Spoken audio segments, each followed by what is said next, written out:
Hello, champions. Welcome to the next lecture on the GATE Data Science and AI solution. Today, I will upload you the next video related to the probability questions with the help of the shortcut tricks. Myself, Dr. Harishkar, you can follow and subscribe my YouTube channel where you can see I had already uploaded the 3 different videos as per your request. Fine. Now, if you are interested to join with me, you can scan and join my free WhatsApp group. The target of myself is to provide the free educations with the help of the happy learning. चलिए question start करते हैं quickly से. हर question को आपका target होगा 15 second period में time complete करना. M is the randomly chosen non-empty subset of the S. Which of the following is the probability that product of the element is my even. So product of the elements even कब हो सकता है? If you, because the product is even, that means at least one of the element is my even. Fine. So अगर at least one of the element even है, I can write as a 1 minus product of all are my odd. Fine. So how you can find the all are my odd? So सबसे पहले total cases देख लेते हैं. How many choices you have? 2 0 2 6. But we need a non-empty subset. तो non-empty में एक empty वाला minus कर दो. ये तो आपके हो गए total elements. Fine. Out of this total elements how many are odd? Out of 2026 how many elements are my odd? 1013 are odd. So the probability of the odd number is 1013. Again we needed a non-empty, that is a -1. So if you take the LCM, it's a 2026 minus 21013 divided by 2026 minus 1. So denominator में -1 चाहिए. पहला option cut गया, second is cancel. Third option numerator में 1 है लेकिन आपको कुछ और चाहिए. If you open this bracket, C is the right. Look at the next one. Consider the computer program of the non-negative integers possible probabilities. ये tips मैं आपको कितनी बार प्रीवियस वीडियोस में दे चुका हूं. Whenever you have x1 plus x2 up to xk which is equal to n such that each of the xi's are my greater than equal to 0, then the number of the solutions are, कितने solution होते हैं इसके? n plus k minus 1 combination k minus 1. ठीक है. Make sure students यहां पे 0 होना जरूरी है. अब आप क्वेश्चन पढ़ते हैं क्या कह रहा है ये. Find the probability that all the solutions are my positive. Fine. Solutions आपके पॉजिटिव होने चाहिए. तो सबसे पहले टोटल निकालने कितने होंगे. फाइन. तो इसमें क्या है? N are my non negative. इसमें से टोटल कितने होंगे? अगेन ये फॉर्मूला लगा दो. 20 प्लस 4 24 माइनस 1 23 C4 माइनस 1. इतने टोटल सॉल्यूशंस होंगे. उस सॉल्यूशंस में which are non negative and integers, that means non negative and integer. तो स्मॉलेस्ट इंटीजर इज माय 1. लेकिन आपका टारगेट क्या है? यहां पे क्या बनाना? 0. I can consider xi to be ni minus 1. अब आपका xi 0 हो जाएगा. I can substitute the value of the n1. x1 plus 1, x2 plus 1, x3 plus 1, x4 plus 1. तो प्लस 4 हो गया. राइट हैंड साइड पे मैं उधर ले जा रहा हूं, that is a grade 16 and each of the xi's are my greater than 0. इसके सॉल्यूशन कितने बन गए? 16 plus 4 n plus k minus 1. 16 plus 4 20 minus 1. So that is all the solutions are my positive. 19C3 is the right answer of the problem. 19C3, 20C3 is the right answer of the problem. Clear? तो आप देखो हर question को आप 15 से 20 second में solve कर पा रहे हो. Fine. As my shortcut. Fine. और 15 ही सेकंड लगेंगे आपको. You can like the video. Consider the random variable z. Z follows normal distribution with the mean 0, variance is 1, with the probability density G, CDF is capital G. Y follows the T1 with the probability density and so on. C is a positive number such that G of C is equal to C. सबसे पहले graph बना लें. What is the graph of the normal distribution? ये आपका graph हो गया normal distribution का. Fine. And what is the T1? ये आपका T1 हो गया. T1 की हाइट कम होती है, फाइन, और ये पॉइंट, ये this number is my 0, fine, and this is the point corresponding to the C. इस पॉइंट पे ये दोनों वैल्यू सेम हो गई. Then which of the following statements are my correct? This outside is my normal, fine, और T1 को हम क्या बोल देते हैं? That's a Cauchy distribution, fine. तो आप सबसे पहले PDF निकाल लेते हैं. What is the PDF of the normal distribution?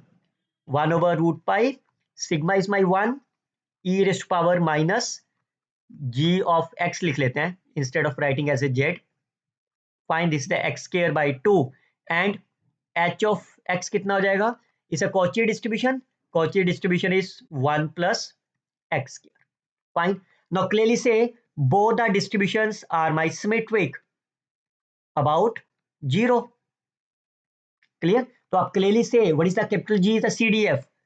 What is the G of 0? Probability x less than equal to 0. That's the definition of the CDF. इसकी value कितनी आ गई? Half. Similarly h of 0, probability x less than 0, again is a CDF. Because of the symmetric, the answer is my 0.5 both the cases. G of C is less than C, so यहाँ पे C है. What is the G of C? Probability x less than equal to C.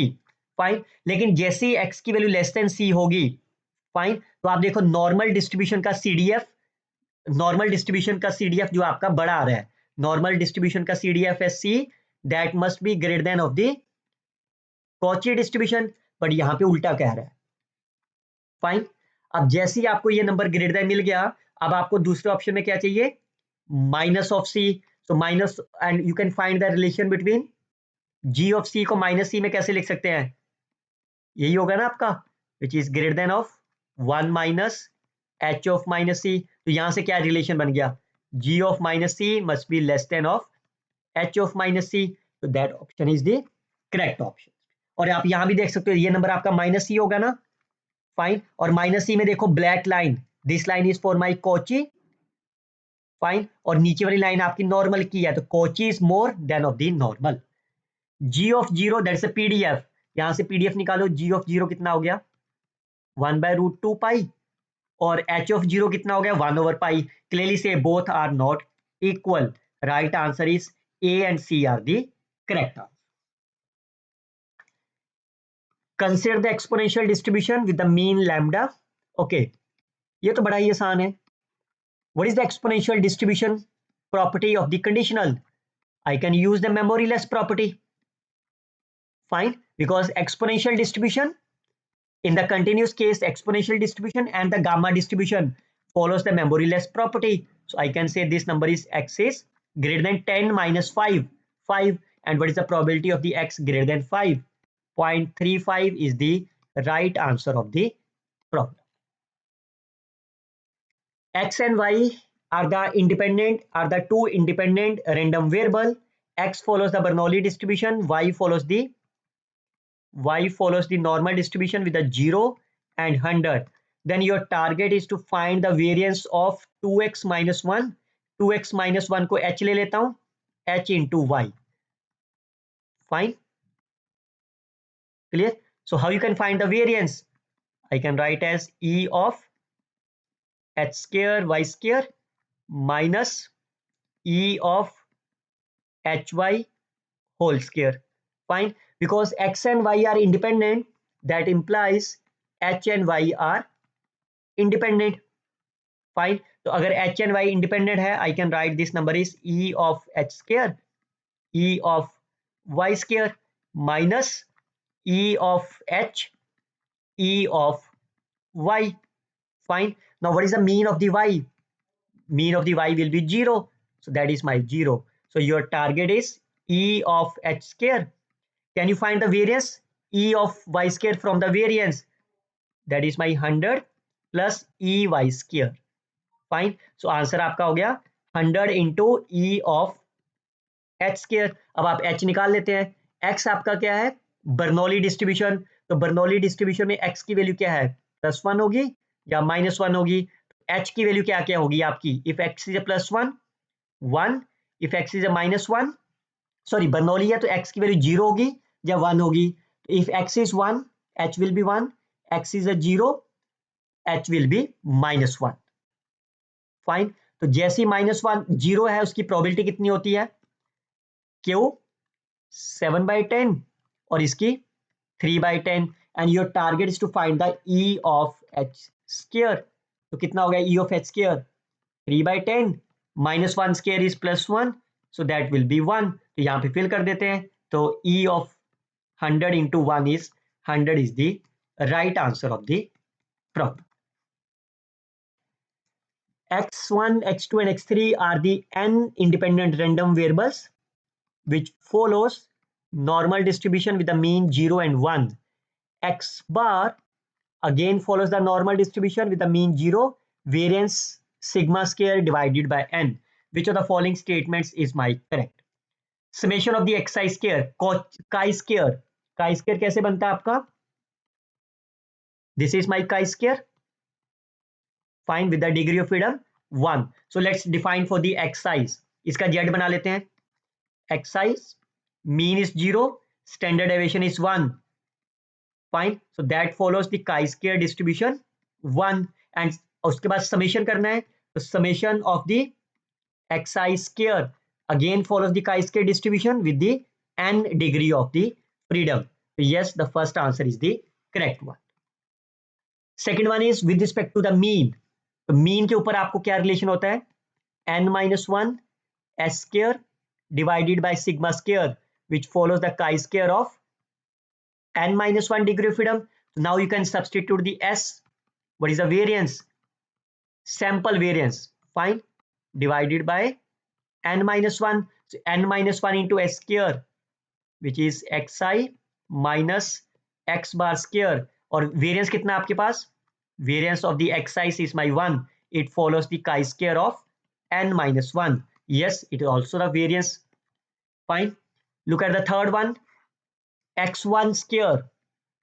x1 square will follows the chi-square degree with the 1 because x1 का mean कितना है? 0, variance 1.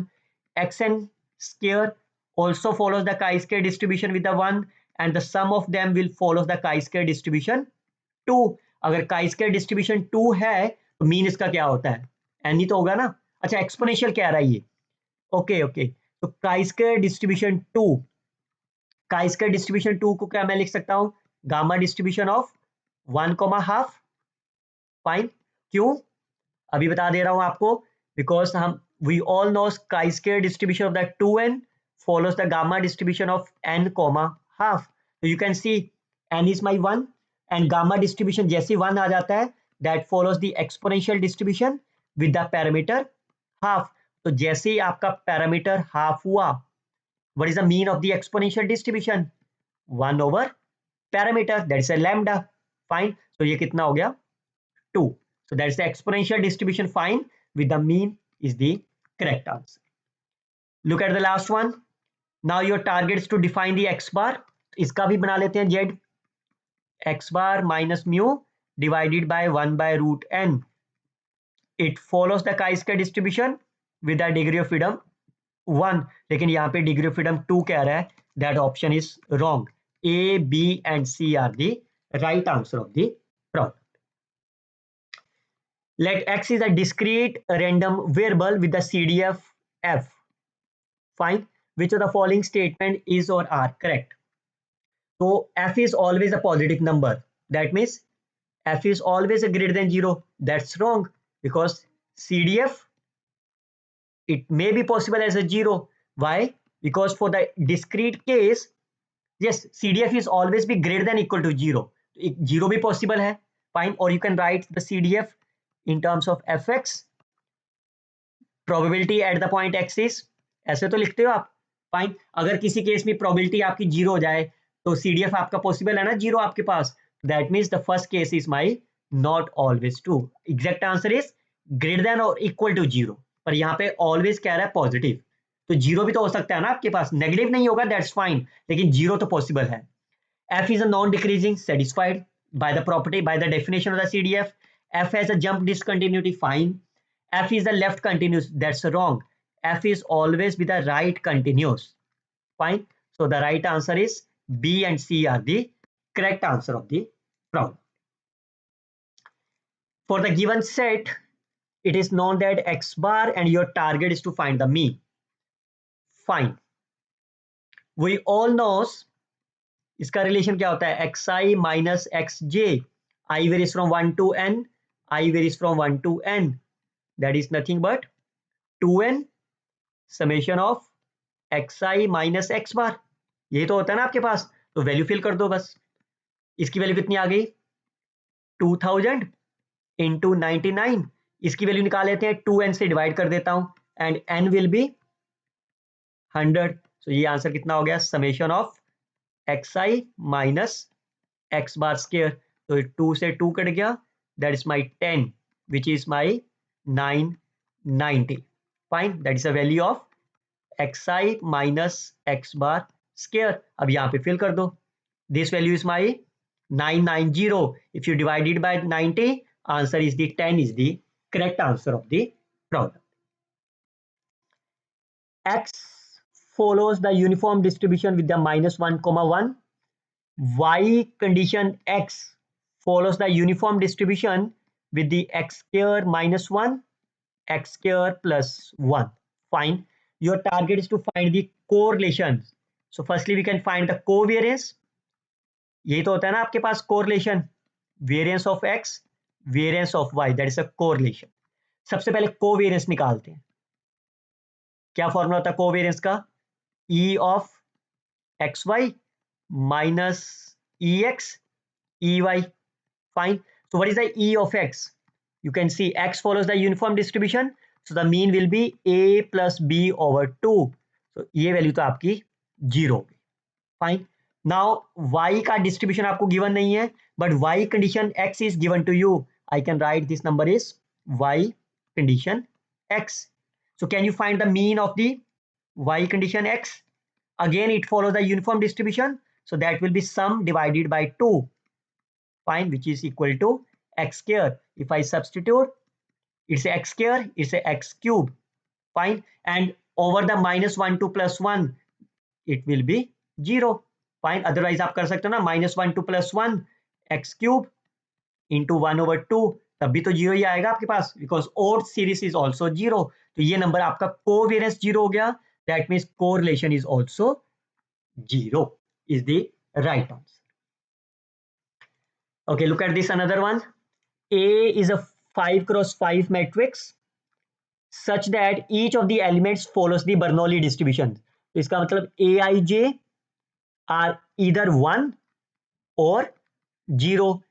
The probability that the row sum of the second row and this row column sum of the third column, second row and the third column, second row 3 4 5 and the third column 1 2 3 4 5.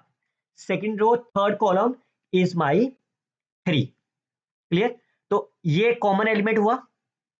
Fine, अब ये common element क्या हो सकता है आपका, इधर this common element is my 1 और 0. ये तो दो पॉसिबल है. तो अगर 1 हो गया तो उसकी probability, okay, sum 3, I can apply the Bayes theorem. Oh wow, I can apply the Bayes theorem because common element इधर तो 1 हो सकता है और 0. 1 होने की प्रोबेबिलिटी कितनी है, हाफ. 0 होने की प्रोबेबिलिटी हाफ. अब आपको क्या चाहिए, इसका सम 3 और इधर से भी आपका क्या चाहिए, सम 3. पहला केस, अगर ये 1 हो गया, fine, if it is a 1, तो बाकी 3 होने के लिए इसका मतलब इन चारों में से कितने 1 होने चाहिए आपके, 2 जगह पे 1 होना चाहिए. तो उसकी प्रोबेबिलिटी क्या आएगी, 4c2 और 1 प्रोबेबिलिटी कितनी होगी, हाफ है, डिवाइडेड बाय 16. आप इस तरह से देख लो, हर जगह पे 1 आने की प्रोबेबिलिटी क्या है, 1/2. फाइन, और मैक्सिमम कितने 1 आपके पास हो सकते हैं, 4. तो दैट इज अ बाइनोमियल लगा लो आप, जरूरत ही नहीं है.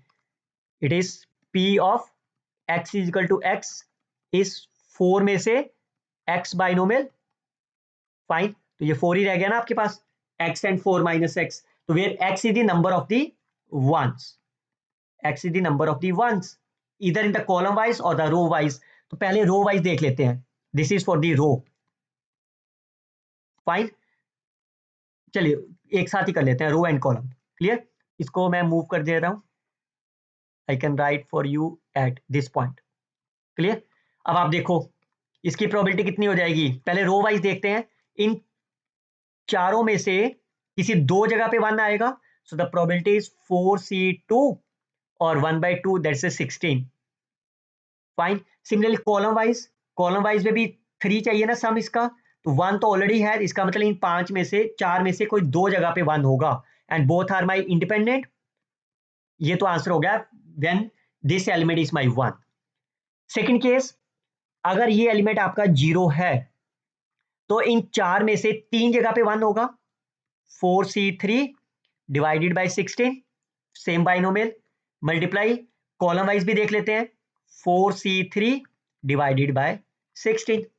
सो फाइनल आंसर कितना हो गया आपके पास, इसको मल्टीप्लाई कर देते हैं, half 4c2 that is 6, 4c2 6 36 divided by 256 plus 4c3 is 4, 4c4 is 4 that is a 16 over 256। तो प्लस कर दो आप, कितना हो गया, that is a 52, 52 divided by 2 26 divided by 256।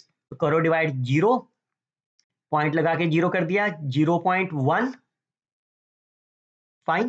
तो बाकी कितना रह गया 40, 0.10। तो आपको कितने डेसिमल में लिखना है, 2 डेसिमल में, तो 0.10 is the right answer of the problem. Fine, 0.10 is the right answer. Fine. So you can see that all these questions I had uploaded with the help of the simple shortcut tricks. क्या आप comment करके बता सकते हो आपको कितनों को ये सॉल्यूशन सीरीज बेनिफिशियल लगी आपके लिए? अगर आप मेरे साथ जुड़ना चाहते हो, you can scan and join my free WhatsApp group. I will upload the more video. Let me know the topic in which you wanted. Till then, you can share this video with your friends, like and comment on the videos. Thanks for the watchings. Thanks for your support.